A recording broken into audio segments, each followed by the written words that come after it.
Hi, Gordon. Yeah, nice to see you. It's good to see you again. Thanks so much for coming to Alberta to join us for a few days here.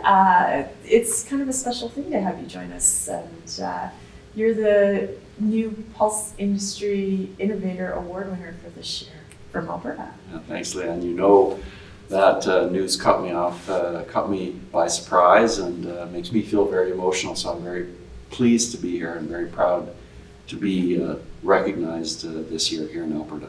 Excellent. Well, I know it was a great opportunity for me to deliver that news to you, but you really are somebody who embodies the innovator opportunity and is really, I think, the proper person to be receiving this award. We have, as an industry innovator, it's run the gamut of people that we could award it to. And I think what you bring to the table as the nominee for this year is just the strategic goals that you've set for the industry itself over your time in working with the pulse sector. Can you tell us a little bit about that journey, being engaged as much in the world of pulse as you have been?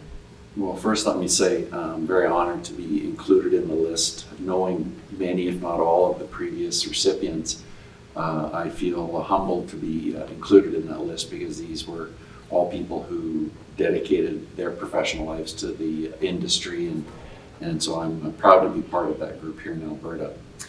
You know, I really feel that I was a reflection of the kinds of sentiments and views that I was fortunate enough to come across.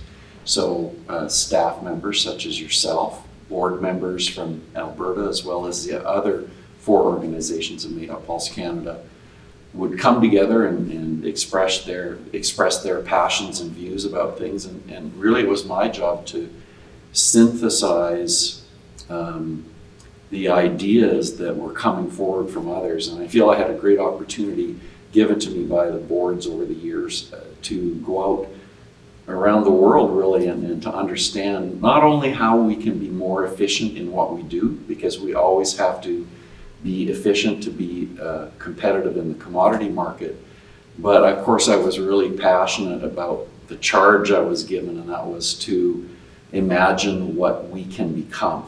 So it was always in the back of my mind about how do we do things better to be more profitable at the farm level through the entire industry, but importantly recognize that the world and the food industry has never stayed the same. It's always changing, and so that was always the idea I had in my mind, is like we have to understand what's coming. There's no script we can go read. We just have to deduce the path that will take us forward. And so I really think it was just the constant challenge given to me by the board of directors, the constant input that I was able to receive from farmers, from trade, from other staff members within Pulse Canada and within the organizations that make up Pulse Canada.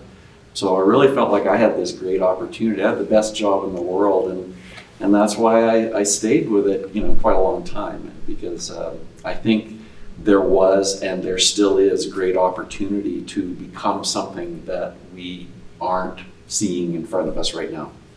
It's really, I think, even the short time that I've been involved in the pulse sector, I've seen a lot of growth, and I've really seen a lot of cool things that have taken place in that time period. For you in your time period, what would you say is the highlight, or one of the highlights? Wow. Well, I think International Year of Pulses 2016 taught us so many lessons, and we really started working on that, in 2011 and 2012. And we felt and understood that to go further than the resources that we had at the time, we would have to become partners with other people. This started with a partnership with the U.S. associations, but it became a global movement, and it really was a growing experience and a learning experience for all of us. And I really think that we punched beyond our weight class in that event, and that we became a global phenomenon. And it's really interesting now. I'll just tell you one story from within the past 12 months. I met the CEO of PepsiCo, and I introduced myself as working for the Global Pulse organization, which Pulse Canada and Alberta Pulse Growers are members of.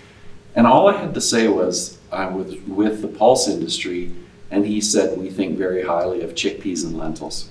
So we were able to establish kind of global recognition around a word that was part of what Pulses was trying to do, and to tell the story about health and nutrition, and importantly about environmental sustainability. So I think it's been a springboard for us to go now further down the path of discovering how much potential we have, not only as a basic food commodity for many countries and many people around the world, but to explore these new areas as consumers, both in developing and developed worlds, are interested in more from their food. And I'm thinking the more is around how we can have diets that have less of an impact on the planet's health. How much time do you think it's going to take for Canada, Alberta, Canada, to really make that play in the sustainability side of things in terms of like you say, for food, pulses being part of health and diet, and really is going further? You know, it's going to take some time, in part because I think we have to be a part of defining what sustainable food is, because we have all kinds of meanings out there, and people are using the term as a marketing advantage, but with no common understanding of what it is. It's like talking about how warm or how cold it is, and we haven't even agreed how we're going to measure temperature. So we can talk about sustainability, but what's the definition? And I think we really, as primary producers, as farmers, and as the industry, need to be part of that discussion, because I'm overwhelmed every time I go to some of these global meetings about how little people understand about the front end of production, you know, the farming. Yes. And I'm really afraid of some of the things that they come up with. And I'll just use really two examples. Local food is something that's talked about very often, but it's talked about from the perspective of being better for the environment. And I often use the example that we could grow watermelon on the prairies in the middle of winter, and it would be local food, but it wouldn't tell us anything about the carbon footprint or the water footprint or biodiversity footprint. So we have to move beyond some of the words that are being used, and to get really geeky for a moment, is we have to develop the metrology of defining sustainable food. And that there is a huge opportunity for us in Alberta and anywhere in the world where you can use ecosystems to the most benefit to the planet. So the problems and challenges are we don't have a definition for what sustainable food is. The definitions that are being used now are often using global numbers, and yet, as every farmer will tell you, they know best what's proper for their land, whether it's raising cattle or dairy or other livestock or growing crops. And so, the definition of sustainability in my mind has to be broad enough to be all inclusive, but it has to be local to the ecosystem. We know there's some land that's only suited for grazing animals. We know that there's some land that can be growing crops with a smaller footprint. And this is one of the real challenges, I think, going forward is technology's role in sustainable food systems of the future. And from a government policy perspective, how do we foster and incentivize using technology that will leave us with a more sustainable footprint? So these are all goals, but to get there, we have to work on some of the basics. So it's going to take some time, but the clock is already ticking. We're working on it right now. And this is why my recommendation to the industry would be continue to be part of the discussion, because if you're not in the room, someone else will be defining your future. And they don't know as much about farming as the people in this province and in this organization do. So there's still quite a long path to success in our future, but there's hope, and there's great messages to share along the way. There is. We have all of the tools, and we have the beginnings of the industry that will attract additional investment, which will require additional growth in products. And we will always have food for the commodity markets of the world, but this is like a new niche opportunity and a niche that will grow. And this is where our opportunity to shine in the future is going to come. Fantastic. I think it's a great challenge. Thanks, Thanks. Gordon. Thank you.